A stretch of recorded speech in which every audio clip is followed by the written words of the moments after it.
택배 노조도 노조원들의 괴롭힘이 있었다는 자체 조사 결과를 발표했습니다. 하지만 이 고인을 죽음으로 내몬 결정적인 책임은 노조원이 아니라 원청업체에 있다고 주장했습니다.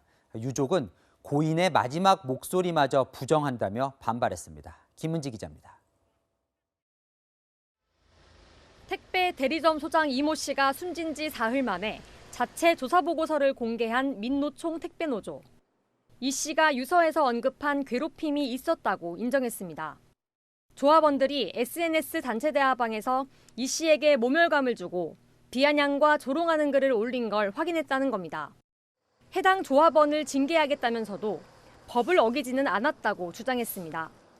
노조원들의 일부 택배 물품 배송 거부도 불법 파업이 아니었다고도 했습니다. 중량은 무거운데도 배달 수수료가 낮은 물품을 반납하는 일종의 개선 요청을 했다는 주장입니다. 택배 노조는 하루에 이런 물건이 최대 180개였다며 다른 대리점보다 규모가 작았다고 했습니다. 고인이 대리점을 포기한 것도 노조 때문이 아니라고 했습니다.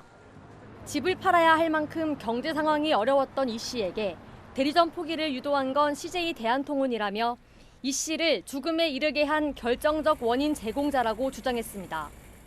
유족들은 거세게 반발했습니다. 유족은 입장문을 내고 고인의 죽음을 모욕하는 폐륜적 행위라며 확인 안 된 사실을 앞세워 고인의 마지막 목소리마저 부정하고 있다고 비판했습니다. 대리점 연합회 측도 택배 노조의 책임 회피라고 지적했습니다.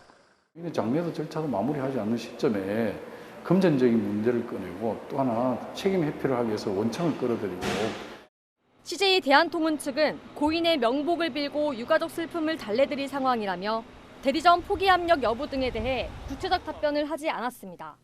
채널A 뉴스 김은지입니다.